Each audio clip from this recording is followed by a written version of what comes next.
Hi everyone, Kendall here, and what I have for you today is week 2 of our Brackman sampler sew along, which is hosted by me. I really did enjoy seeing all of your blocks from last week. You were all very creative, and I particularly liked some with the dark backgrounds, and it sort of gave a completely different look to the block where those dark backgrounds came together. So everyone's done a wonderful job. So without much further ado, let's get into this week and spin that wheel of fortune. So come with me and I'll show you how to do it. Alrighty, everyone, we are going to spin the wheel and see what our block for week number 2 is going to be. Away we go.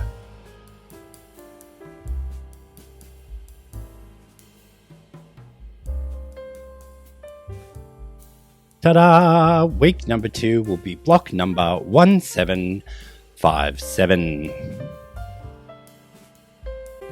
Block 1757, or Brackman ID 1757, is the Flying Leaves block, and it was created by Nancy Cabot in 1936.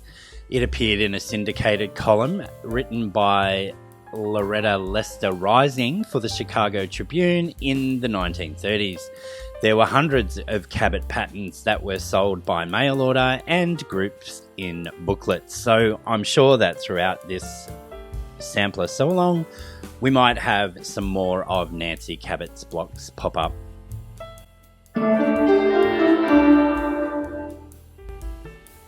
So with my fabrics, this is how this week's block should look, but I think that is too much of the background fabric and not enough of our feature fabrics. So I have made a few placement changes, as you can see here, and I just think overall that this is much more effective for me. You can go with the original. So for this, we are just cutting 4.5-inch squares and putting sew and flips on them. So if you were to do it exactly as the original, you would cut 9 4.5-inch squares and 10 2.5-inch squares of the feature fabric. But as you can see from mine, I'm doing it a little bit differently. So it is still just 4.5-inch squares, deciding on the fabric placement and going from there. Let me know which one you prefer. And without much further ado, let's get to the piecing. So as you would guess, because I've changed this up, our cutting requirements are a little different to what I stated previously, and they're there in the top left-hand corner as we speak. So once we've got all our pieces and parts cut out, we are going to start by taking all of our print squares, which is square C, and adding 1 sew and flip on every single one of them. So throughout these next little steps, I will show you the different ways that you can do these sew and flips. So we'll just take 6 of our B squares and set the other 4 aside for now.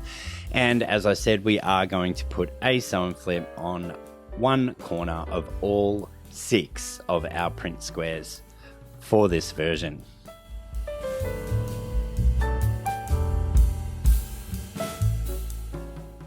We're going to start with the traditional sew and flip method, which means that you take the smaller square that is creating the sew and flip and you draw a diagonal line in one direction, corner to corner.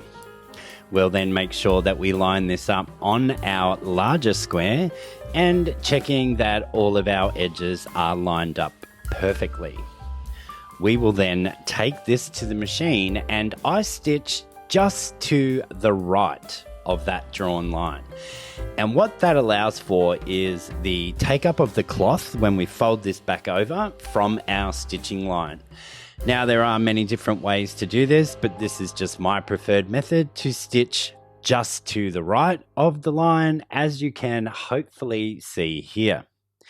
We then take this first before we do any cutting and fold this back over to make sure that our stitching is correct and that all of our edges still line up and our larger square is still going to be exactly the same size. I'm just going to press that into place first, and then we will take it to the cutting mat and trim away that excess background fabric at the 1/4 inch.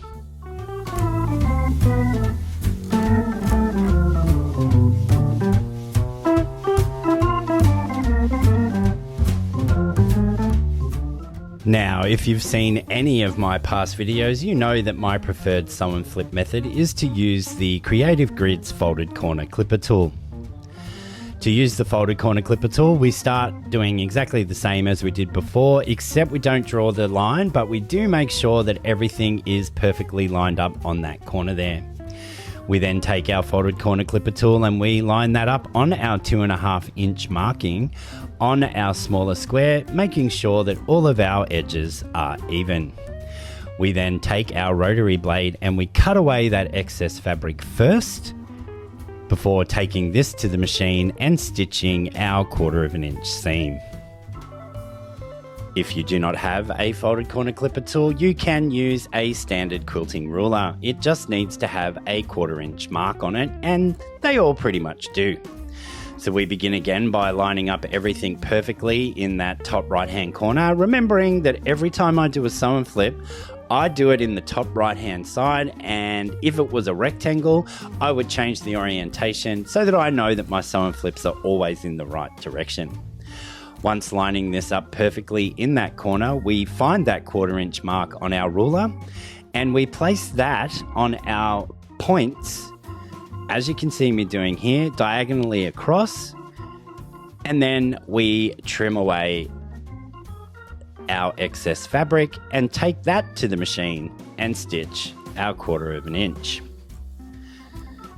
So you see, if you don't have the folded corner clipper tool and you want to use this method, you can use a standard quilting ruler. There is one more trick, and this requires my 6.5 by 12.5 ruler to come in. Once again, we will line up those corners perfectly so that we know we're keeping everything nice and square. We're then going to look at where those 45-degree lines cross over on our larger ruler, and we're going to use that as our guide to place one of those 45-degree lines across the bottom, and the other 45-degree line goes down the side of your larger square. That little triangle should be poking out on the right hand side, and you'll notice that the 1/4 inch mark is going corner to corner on your block. You can then trim away that excess and once again take this to the machine and stitch your 1/4 inch. So there are as many different ways to do these sew and flips as there are people in the world. Let's get all of these sewn and I'll meet you back. With all of those now sewn, we'll just clip them apart and then take them to our pressing mat and press out towards our sew and flip corner.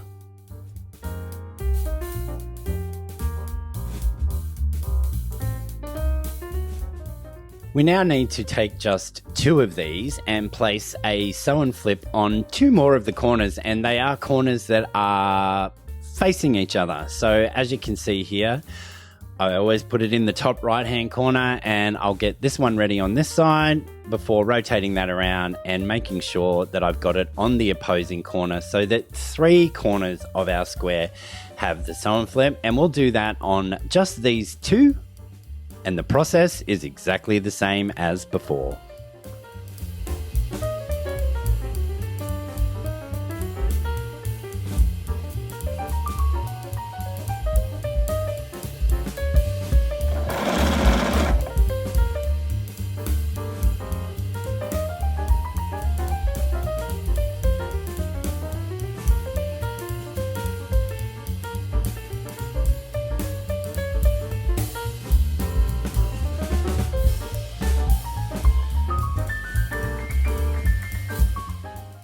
We now have all the required units to make up our final 9-patch block, and as you can see in the top left hand corner there, I've inset how we are going to lay this out because I made those changes to my fabric placements.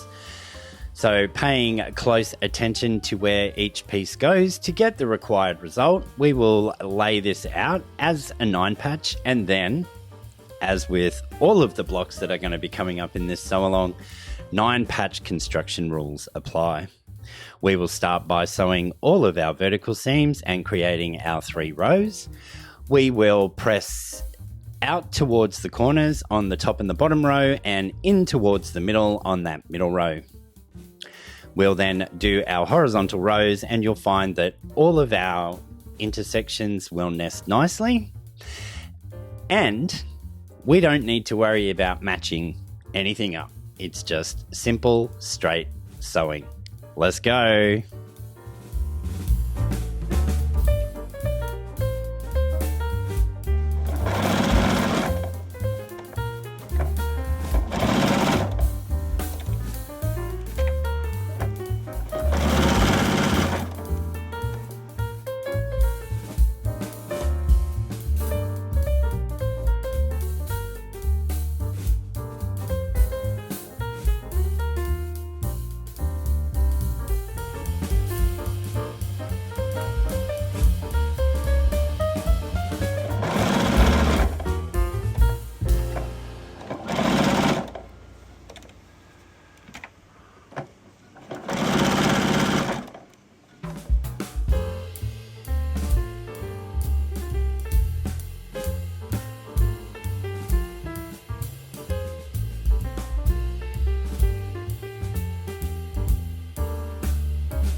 With the first of our horizontal seams done, we need to give this a press before adding our third and final row. And in this instance, we don't have any bulky intersections, so we're not going to spin those seams like we did last week.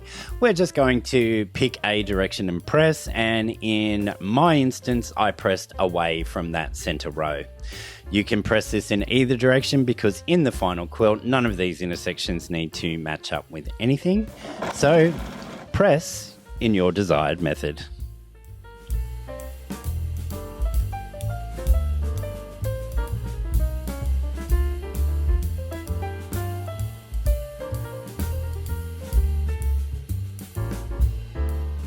So that's how I created my block for this week, just changing up that fabric placement. And to move on to option B, because why not? I just altered it one more time by changing that center square to also being a pattern fabric, which gives another entirely different look. Now for this one is in the tutorial where I would normally show you the From Muddy Michelle templates, but this is just 4.5-inch squares and 2.5-inch squares. So you could use those templates. In this instance, I just cut it out with my standard ruler and rotary cutter, and the construction is identical, but let's just watch through.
Thanks for joining me for another fun week, folks.